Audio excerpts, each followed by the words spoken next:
नमस्कार। कांग्रेस पार्टी के लिए आज का दिन बड़ी राहत लेकर आया है। अध्यक्ष पद के चुनावों के लिए नामांकन की प्रक्रिया सुचारू रूप से पूरी हो गई।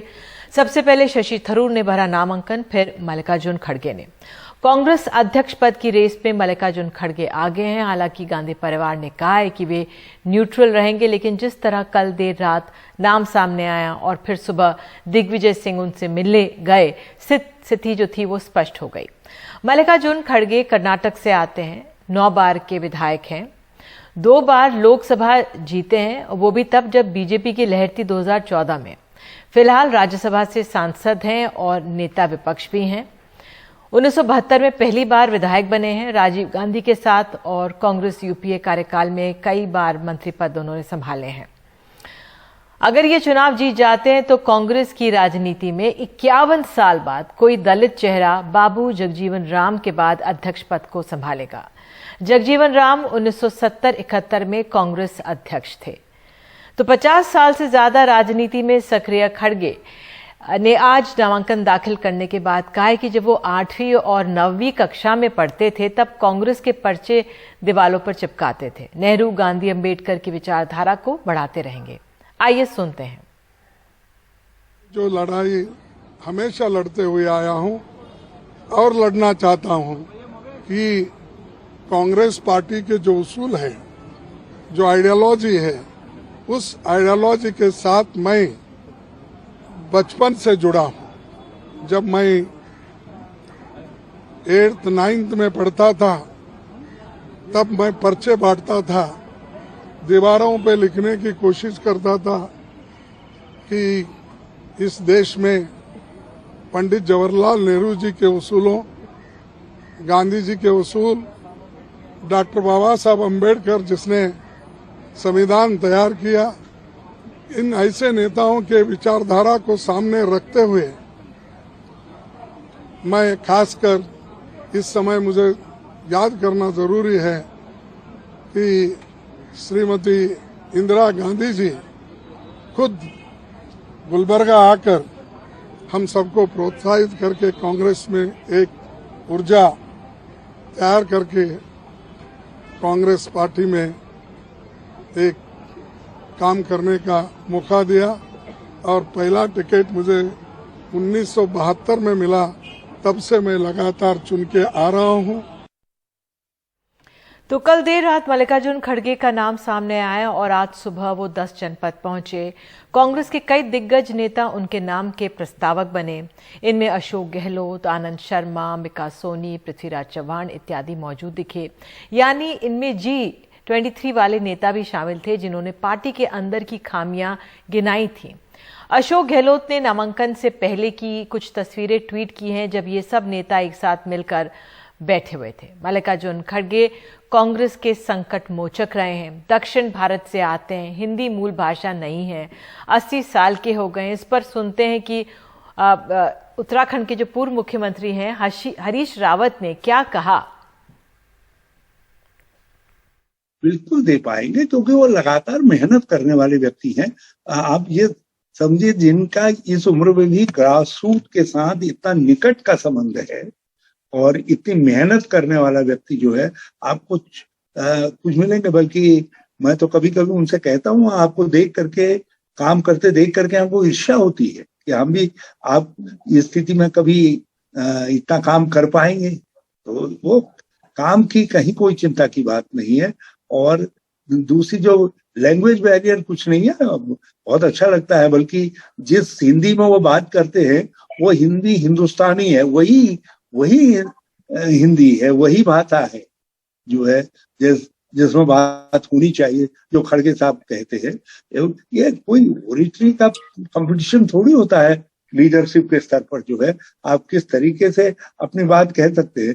पिछले 7-8 साल से हम ओरिटर लोगों को ही तो देख रहे हैं, लेकिन क्रिएटर तो है नहीं, बनाने वाले तो है नहीं, तो केवल बिगाड़ दे रहे हैं। तो दूसरी तरफ शशि थरूर ने भी नामांकन दाखिल किया है। हालांकि उनके साथ जो वो जमावड़ा नहीं देखने को मिला जो मल्लिकार्जुन खड़गे जी के साथ दिखा। G23 के समय उनके साथ हस्ताक्षर करने वाले नेता भी आज खड़गे के साथ ही चलते दिखे। हालांकि थरूर ने आज हिंदी में भी बोलते हुए कहा कि ये दोनों के बीच युद्ध नहीं है, बल्कि इससे कांग्रेस के संकल्पों को मजबूती मिलेगी और कार्यकर्ताओं को विकल्प भी मिलेगा। तो एक युद्ध नहीं है, पार्टी के अंदर सहयोग, दो सहयोगी अगर उनके कल्पना लोगों को दिखाना चाहते हैं, उनके संकल्प के बारे में वो बताते हैं कार्यकर्ताओं को, ये तो कोई शत्रु दुश्मनी की बात नहीं है। खड़गे साहब तो मैं बहुत सम्मान देता हूँ, मैं उनके साथ काम किया हूँ, 5 साल लोकसभा में वो लीडर ऑफ द ऑपोजिशन रहा, और अगर वो आज फाइल करेंगे 3 बजे के पहले जैसे आप लोग कह रहे हैं तो मैं उनको वेलकम करूंगा, स्वागत करूंगा, ये अच्छी बात है। क्योंकि मेरे ख्याल में पार्टी के लिए कई उम्मीदवार चाहिए। मेरे ख्याल में श्री त्रिपाठी झारखंड से आके वो भी साइन किए, तो 3-4 उम्मीदवार अगर है मेरे ख्याल में पार्टी के लिए अच्छा है, क्योंकि चुनाव में चॉइस मिलनी चाहिए लोगों को। बहरहाल संकट से गुजरे कांग्रेस ने आज एक अहम पड़ाव पार किया है। G23 के नेताओं में से एक शिवराज सिंह चौहान ने पृथ्वीराज चौहान ने आज हमारे साथ कार्यक्रम में जुड़े और कांग्रेस के लिए उन्होंने कहा बड़ा दिन है, 22 साल बाद ये चुनाव होंगे और एक पूर्णकालिक अध्यक्ष कांग्रेस को मिलेगा। मैं अपने आप में इसको बड़ी उपलब्धि मानता हूं कि 22 साल के बाद ये हो रहा है। कुछ कारण थे, ये नहीं हो सका था। 10 साल तो हम सत्ता थे, लेकिन आज मैं समझता हूं कि कोई छोटी उपलब्धि नहीं है। 22 साल के बाद कांग्रेस को एक पूर्णकाल अध्यक्ष मिलेगा। कांग्रेस में हमेशा एक कांग्रेस अध्यक्ष और नेता, ये 2 पद रहे हैं। नेहरू जी के समय, गांधी जी के समय, उसके बाद इंदिरा जी जब प्रधानमंत्री थी, पहले समय में पंडित जी जब प्रधानमंत्री थे, तो प्रधानमंत्री या पार्टी का नेता, देश का नेता अलग और कांग्रेस अध्यक्ष अलग, ऐसे 2 पदों पे लोग काम करते थे। हम उसी व्यवस्था की तरफ जा रहे हैं। 2004 से 14 तक फिर से हमने ये एक्सपेरिमेंट किया था कि जबकि सोनिया गांधी कांग्रेस अध्यक्षा थी और नेता प्रधानमंत्री मनमोहन सिंह थे, तो ये हो सकता था। उसको फिर से रिवाइव करने की बात थी, जो आज हो रहा है। लेकिन कांग्रेस का जो संकट है वो भी टला नहीं है। अशोक गहलोत आज सुबह दिल्ली में थे। राजस्थान की सियासत के सोर करवट बैठेगी। कांग्रेस के लिए आगे एक अहम पड़ाव और चुनौती होगी। बहरहाल आज का जो दिन रहा उसी पर चर्चा करने के लिए हमारे साथ, आपको बता दूं, बेहद खास मेहमान है श्रवण गर्ग, वरिष्ठ पत्रकार विनोद अग्निहोत्री, कंसल्टिंग एडिटर अमर उजाला, नीरजा चौधरी वरिष्ठ पत्रकार हमारे साथ हैं, रेणु मित्तल वरिष्ठ पत्रकार हमारे साथ मौजूद हैं। नीरजा चौधरी, मैं पहले आपके पास आऊंगी और आपसे जानना चाहूंगी, आपने एक हाल में एक लेख लिखा था कि जो कांग्रेस आला कमान की छवि है उसको आघात पहुंचा है, कमतर हुई है, ठेस पहुंची है, जिस तरह से रविवार को जयपुर में हुआ था। आज जिस तरह से अध्यक्ष पद का नाम सामने आया, नामांकन की प्रक्रिया एक तरह से पूरी हो गई, कितना अहम दिन है आज कांग्रेस के लिए, जो वो संकट से लगातार जूझ रही है उससे? अच्छा, ये आपने सवाल पूछा, कुछ तो डैमेज कंट्रोल पिछले घंटों में, आपने ठीक कहा, बहुत बड़ा आघात था जो राजस्थान में हुआ और एक विश्वसनीय नेता अशोक गहलोत की तरफ से डिफायंस जो हुई, अगर उनकी तरफ से हो सकती है तो कोई भी कर सकता है कमान के खिलाफ, ये वो मोटा मोटा मैसेज गया था। अब उन्होंने माफी मांग ली है, उन्होंने कहा चीफ मिनिस्टर का सवाल भी सोनिया गांधी तय करेंगी, और आज की जो आप बात कर रही हैं वो एक नया कदम है कांग्रेस द्वारा, क्योंकि कांग्रेस के अंदर चुनाव हो रहा है, चाहे कितनी भी खामियां हो, इम्परफेक्ट चुनाव है लेकिन चुनाव हो रहा है। नंबर 2, नॉन गांधी फैमिली के लोग उस चुनाव को लड़ रहे हैं, कोई गांधी परिवार से नहीं है जो चुनाव में है। तो ये भी कांग्रेस मुझे लगता है एक नए फेज में कदम रख रही है। कैसे सब कुछ होगा, क्योंकि चुनौतियां बहुत है और जो विरोध में लोग उनके सामने खड़े हैं वो बहुत सशक्त है। फिर भी एक, जैसे कहते हैं, बेबी कदम आज कांग्रेस ने लिया है चुनाव की तरफ, और जो डिमांड थी G23 की, और ये भी बहुत बड़ी उपलब्धि है कि G23 के लोग भी वहां थे, मल्लिकार्जुन खड़गे के साथ खड़े थे, वो भी एक यूनिफाइंग फैक्टर हुआ है पार्टी में। और शशि थरूर भी खड़े हैं और वो और लोगों को मोबिलाइज करेंगे, जैसा कि उन्होंने कहा, जो कि ट्रेडिशनल वोट बैंक नहीं है कांग्रेस का, शायद उनको अपील करेंगे। जीते ना जीते लेकिन एक मोबिलाइजेशन होता है। बिल्कुल, आपने अहम बात कही है कि एक कांग्रेस एक नए फेज में कदम रख रही है। विनोद अग्निहोत्री, आपसे आपका क्या आंकलन है? आपने सुना जिस तरह से पृथ्वीराज चव्हाण कह रहे थे कि भाई 22 साल बाद अब अध्यक्ष मिलने वाला है, पूर्णकालिक अध्यक्ष मिलने वाला है, कितना अहम है? क्या ये कांग्रेस के लिए एक नया फेज है या एक जो संकट है उसका एक छोटा सा मामूली कदम है? देखिए, मुझे लगता है कि दोनों चीजें हैं। एक तो डैमेज कंट्रोल जैसा नीरजा जी कह रही हैं वो भी है, क्योंकि जो डैमेज राजस्थान की घटना से हो गया था और अशोक गहलोत को जिस तरह रेस से बाहर होना पड़ा, तो उससे डैमेज तो हुआ। पार्टी का फेस जो है, अशोक गहलोत जैसे नेता का ट्रस्ट खत्म हुआ तो डैमेज तो हुआ, लेकिन उस डैमेज को कंट्रोल भी किया गया है। तो और साथ ही साथ एक नए फेज में कांग्रेस पार्टी वाकई एंटर कर रही है। देखिए, 2000 से लेकर के जब से सोनिया गांधी कांग्रेस के अध्यक्ष बनी, लगातार वो अध्यक्ष रही। अब पहली बार एक नॉन गांधी जो है वो अध्यक्ष बनेगा, और जहां तक जो सारे अनुमान है और जो स्थिति है, मल्लिकार्जुन खड़गे ही अध्यक्ष बनेंगे, क्योंकि जिस तरह से पार्टी का पूरा समर्थन उनके साथ है, जिस तरह तमाम दिग्गज नेता उनके साथ खड़े दिखाई दिए, तो वो काफी थम्पिंग मेजॉरिटी से उनकी जीतने की संभावनाएं हैं। तो पहली बार एक लंबे समय के बाद, केसरी जी के बाद, एक नॉन गांधी अध्यक्ष कांग्रेस में आएगा। पावर सेंटर 10 जनपद रहेगा, ये भी तय है, क्योंकि मैंने बार बार कहा कि हर दल में एक संगठन का मुखिया होता है, एक सर्वोच्च नेतृत्व होता है। कांग्रेस का सर्वोच्च नेतृत्व जो है वो 10 जनपद है, सोनिया गांधी, राहुल गांधी ने। भाजपा में जैसे अध्यक्ष कोई भी होता था, अटल जी सर्वोच्च नेता थे, अब मोदी जी सर्वोच्च नेता है, अध्यक्ष नड्डा जी हो, अमित शाह जी हो। जनता दल यू में नीतीश कुमार सर्वोच्च नेता है, ललन सिंह अध्यक्ष हैं। तो इस तरह से हर पार्टी का एक सर्वोच्च नेतृत्व होता है। कांग्रेस में भी कभी इंदिरा गांधी सर्वोच्च नेता थी, अध्यक्ष शंकर दयाल शर्मा भी थे, देवकांत बरुआ भी थे, बहुत सारे अध्यक्ष रहे। तो ये कांग्रेस उस फेज में दोबारा लौटी है, जैसा पृथ्वीराज चव्हाण कह रहे हैं। लेकिन इसमें एक एंगल और है निधि, और वो एंगल ये है कि जगजीवन राम के बाद 51 साल बाद एक दलित फेस कांग्रेस ने अध्यक्ष पद पे दिया है, और ऐसे नहीं दिया है। देखिए, वफादार नेता मल्लिकार्जुन खड़गे वफादार हैं पार्टी और परिवार के प्रति, लेकिन वफादार और भी बहुत सारे नेता हैं। वफादार 24 कैरेट की वफादार नेताओं में कमी नहीं कांग्रेस पार्टी में। तो खाली वफादारी उनका एकमात्र गुण नहीं है। और जहां तक अनुभव की बात है, तो अनुभव में दिग्विजय सिंह उनसे कोई कमतर नहीं है। बाकी और कई नेता ऐसे हैं जो प्रशासनिक राजनीतिक अनुभव में खड़गे से 19 नहीं 20 भी बैठेंगे, लेकिन इसके बावजूद खड़गे जी का चयन करने के पीछे बड़ा कारण है दलित फैक्टर। जिस तरह भारतीय जनता पार्टी ने द्रौपदी मुर्मू को बना करके, मोदी जी ने प्रधानमंत्री राष्ट्रपति बना करके एक बड़ा आदिवासी कार्ड खेला, उसको सेलिब्रेट किया, 10% आदिवासी इस देश में जो हैं उनको एड्रेस किया, उसी का जवाब लगभग आप समझिए कांग्रेस अब दलित कॉन्स्टिट्यूंसी को एड्रेस कर रही है, क्योंकि दलित उसकी ओरिजिनल कॉन्स्टिट्यूंसी रही है। और वो जिन जिन राज्यों में कांग्रेस अभी मजबूत है, वो चाहती है उसके साथ उसका दलित जनाधार बना रहे, और जिन राज्यों में चुनाव होने हैं आने वाले दिनों में, मध्य प्रदेश, छत्तीसगढ़, राजस्थान, गुजरात, हिमाचल प्रदेश, कर्नाटक, वहां भी उसको दलितों का सपोर्ट मिले। और साथ ही उत्तर भारत में जो दलित लीडरशिप का वैक्यूम पैदा हो रहा है बिहार, उत्तर प्रदेश में, उसको भी कांग्रेस कोशिश करेगी रीच आउट करने की। कर पाएगी कि नहीं कर पाएगी, ये संदेह है अभी। ठीक है, आपका ये कहना है कि जो बिल्कुल जो दलित कार्ड है वो उनके पक्ष में जाएगा। श्रवण जी, लेकिन हम जानते हैं पंजाब में भी चन्नी जी को लेकर आए गए थे, कांग्रेस ने एक दलित कार्ड खेला था, ये अलग है, वो मुख्यमंत्री पद के लिए था। ये आप किस तरह से देख रहे हैं जो आज ये अध्यक्ष पद के लिए नामांकन हुआ, खड़गे जी आए, नया फेज कांग्रेस के लिए, कितना मजबूत है जो आज का ये नामांकन भरा गया है कांग्रेस की मजबूती के लिए, जमीनी मजबूती के लिए?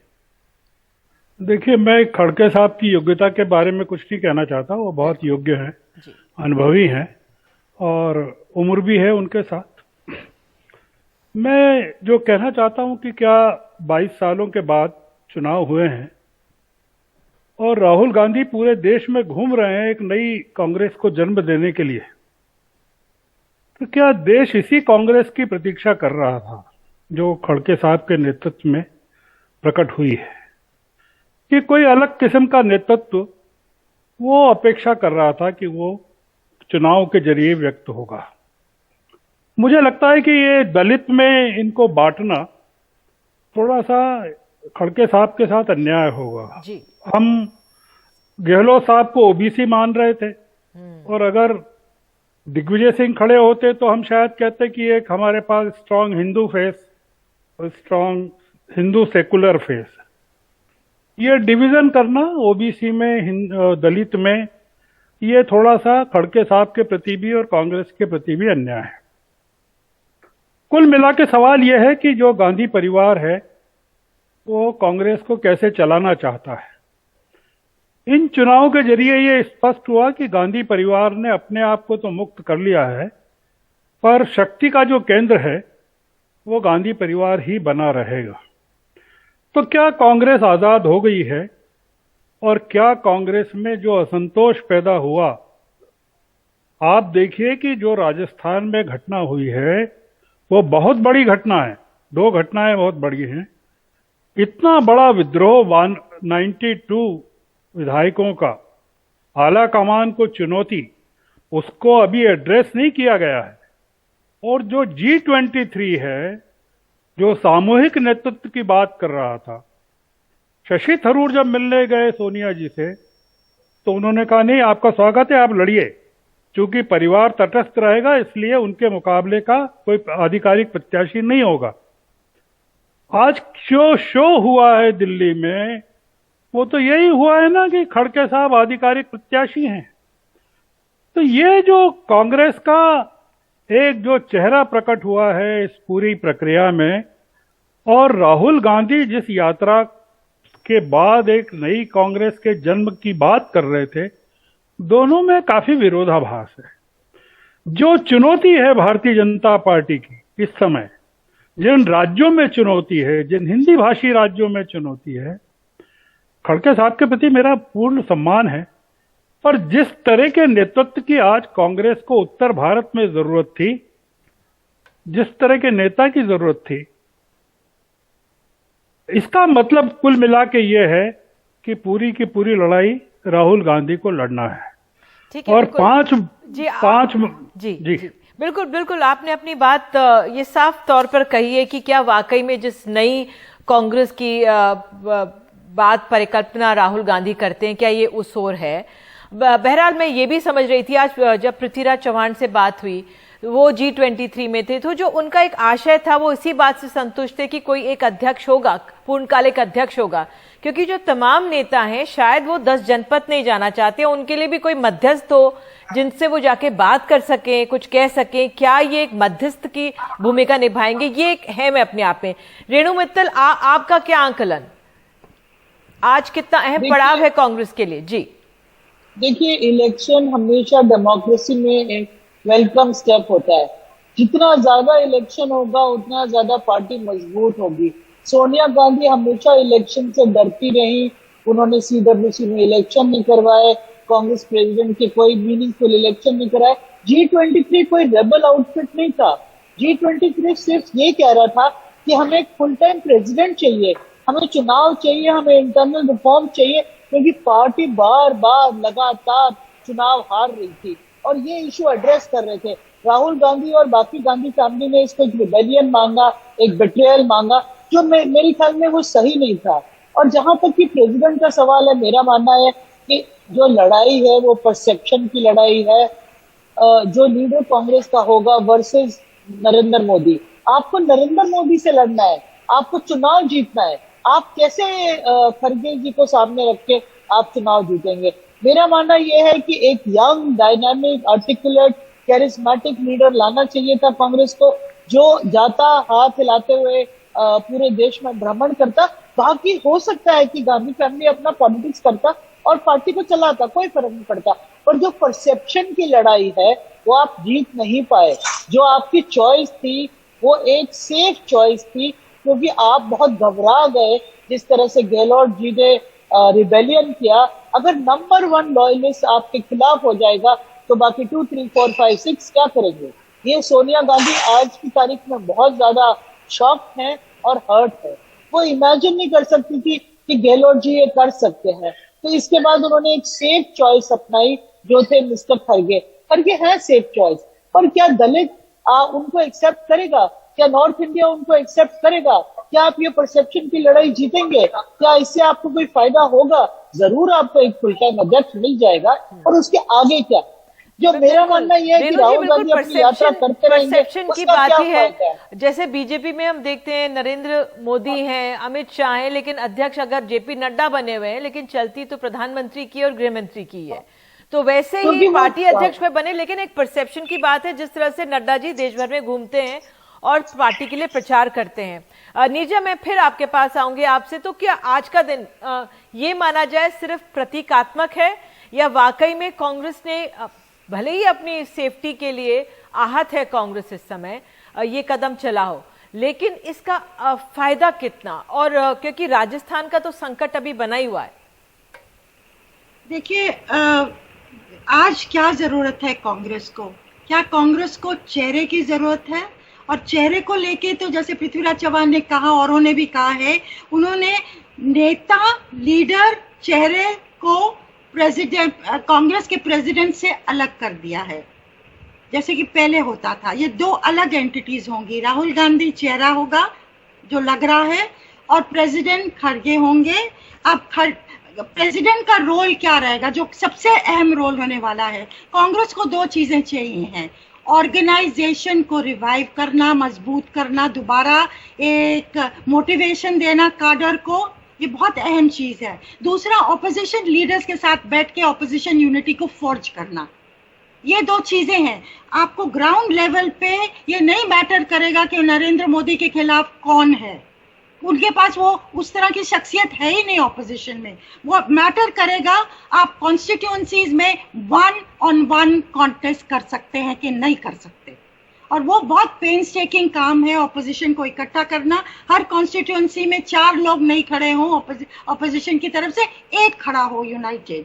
तो ये काम तो अभी से शुरू करना पड़ेगा, और मुझे लगता है 2024 में हो सकता है कांग्रेस मान जाए कि नॉन कांग्रेस शख्सियत पूरे ऑपोजिशन को लीड करे। ये हो सकता है। बिल्कुल, ये बहुत अहम बात आप बोल रही हैं। अंत में बस विनोद जी, कंक्लूडिंग रिमार्क्स आपके। अगर हम दलित कार्ड को ना भी देखें, लेकिन जो आज के लिए कांग्रेस का अहम पड़ाव ये था, ये सिर्फ क्या प्रतीकात्मक माना जाएगा या वाकई में आगे चलकर फायदा होगा, इसका असर होगा गहरा? नहीं, मैं नीरजा जी की बात से पूरी तरह सहमत हूं कि कांग्रेस को दो हिस्सों में उसका नेतृत्व को बांटा गया है।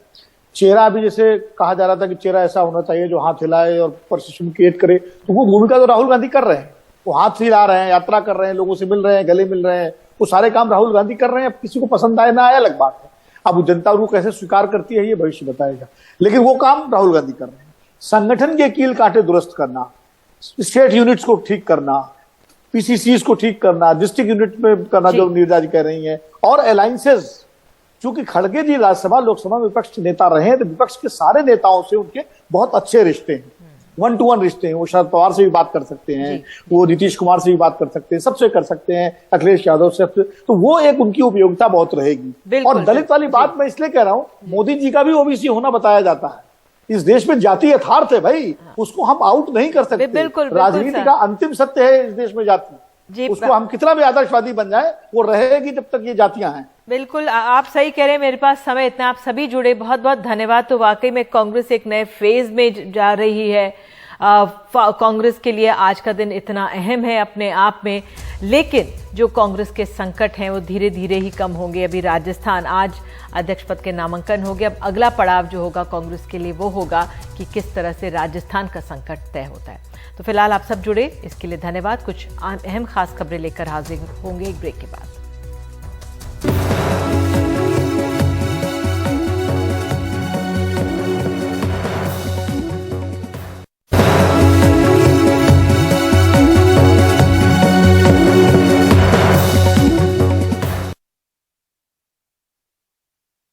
मुंबई एनसीबी को बड़ी कामयाबी मिली है। उसने काला कोकेन बरामद किया है, जिसकी अंतर्राष्ट्रीय बाजार में कीमत 13 करोड़ के करीब बताई गई है।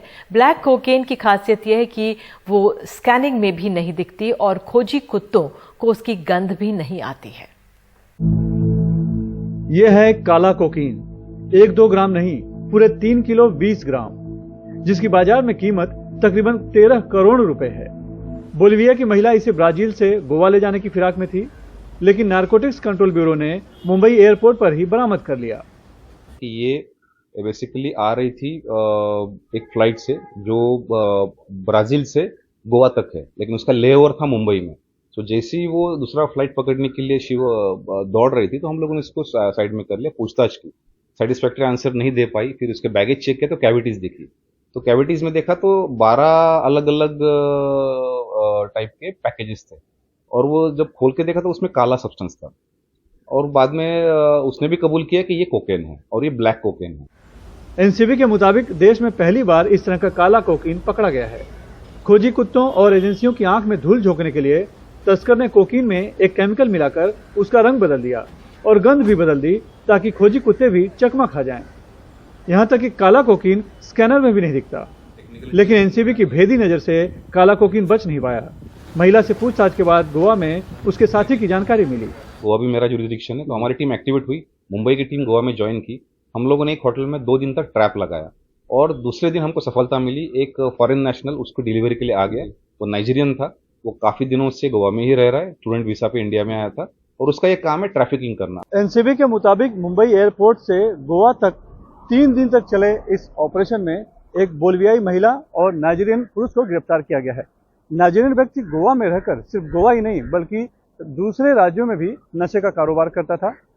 एनसीबी अब इस अंतर्राष्ट्रीय ड्रग्स स्मगलिंग से जुड़े दूसरे आरोपियों तक भी पहुंचने की कोशिश में है। मुंबई से कैमरामैन प्रवीण रोहित से सुनील सिंह, एनडीटीवी इंडिया के लिए। छत्तीसगढ़ के हसदेव में परसा ईस्ट केटे बासेन कोयला परियोजना में खदान के विस्तार के लिए पेड़ काटने शुरू हो गए। कई ग्रामीणों का आरोप है कि विरोध करने पर भी उन्हें जबरन पुलिस पकड़कर हिरासत में ले लिया है। कटाई वाले इलाके में बड़ी तादाद में पुलिस वाले तैनात हैं। राजस्थान और छत्तीसगढ़ में विद्युत आपूर्ति के लिए कोयले की जरूरत है, इसलिए परसा ईस्ट केटे बासेन कोयला परियोजना के दूसरे चरण के खनन को मंजूरी भी दे दी गई है, जिसके लिए जमीन के अधिग्रहण का काम भी चल रहा है।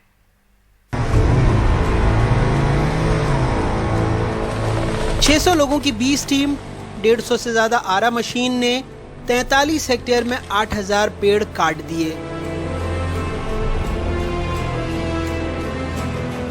आदिवासी और स्थानीय लोगों के भारी विरोध के बावजूद सुरक्षा बलों और सरकारी अमले की भारी तैनाती में हसदेव उजड़ रहा है।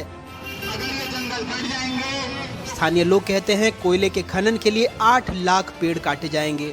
सरकार का कहना है बिजली के लिए बलिदान देना होगा, वैसे सारी मंजूरी केंद्र ने दी है। मैं तो अपने जो पहले जो बयान दिया था उसमें मैं कायम हूं। कोल आवंटन है वो केंद्र सरकार के हिस्से में है। पर्यावरण अधिनियम केंद्र सरकार का है, वन अधिनियम केंद्र सरकार का है, तो सारे जो नियम हैं वो केंद्र सरकार के। अलॉटमेंट भी करने का अधिकार उनको है और अनुमति देने का अधिकार। सीधी बात है कि इतना विरोध यदि उनको लग रहा है कि विरोध है तो भारत सरकार से मांग करे कोल आवंटन कीजिए, खदान आवंटन के उसे निरस्त कर दे। पेड़ों की कटाई पर विरोध को रोकने के लिए घाटबर्रा, मदनपुर सहित आसपास के 6 गांवों में गलियों से लेकर पगडंडियों में भी पुलिस बल तैनात कर दिया गया है। कई लोगों को हिरासत में भी रखा गया। सरकार आरोप लगा रही है बीजेपी के वक्त में सारी इजाजत मिली, अब विपक्ष में बैठकर बीजेपी विरोध के सुर बुलंद कर रही है। हसदेव के लिए बड़े बड़े संकल्प और सौगंध लेने वाले और खास तौर से इनके वरिष्ठ नेता जो पद यात्रा में चल रहे हैं, टीएस सिंहदेव ने जो वादा और विश्वास किया था कि 1 पेड़ कटेगा तो मेरी लाश बिछ जाएगी, मैं इसका विरोध करूंगा। कांग्रेस के राहुल गांधी के वादे और विश्वास के बाद, टीएस सिंह की घोषणा के बाद सरकार की मिलीजुली कुश्ती चल रही है। हसदेव अरण्य के खदान के लिए इसी साल नियमानुसार सरकार ने पेशा कानून के तहत ग्राम सभा का आयोजन किया था। ग्राम सभा ने खदान के खिलाफ प्रस्ताव पास कर दिया। सरकार ने इस ग्राम सभा को ही रद्द करने का आदेश जारी कर दिया। कुछ दिनों पहले कैबिनेट मंत्री टीएस सिंहदेव ने भी कहा था कि पेड़ नहीं कटेंगे। पहले भी मुख्यमंत्री जी ने सहमति बताई, आज भी मैंने उनसे बात की, उन्होंने कहा कि नहीं, मैंने तो पहले ही बोल दिया था कि वहाँ पर काम चालू नहीं होगा। उस गांव में अगर खोलेंगे, उस क्षेत्र में खोलेंगे जहाँ गांव वाले सहमत नहीं है, तो मैं उनके साथ खड़ा हूँ। मुख्यमंत्री जी भी उनके साथ खड़े।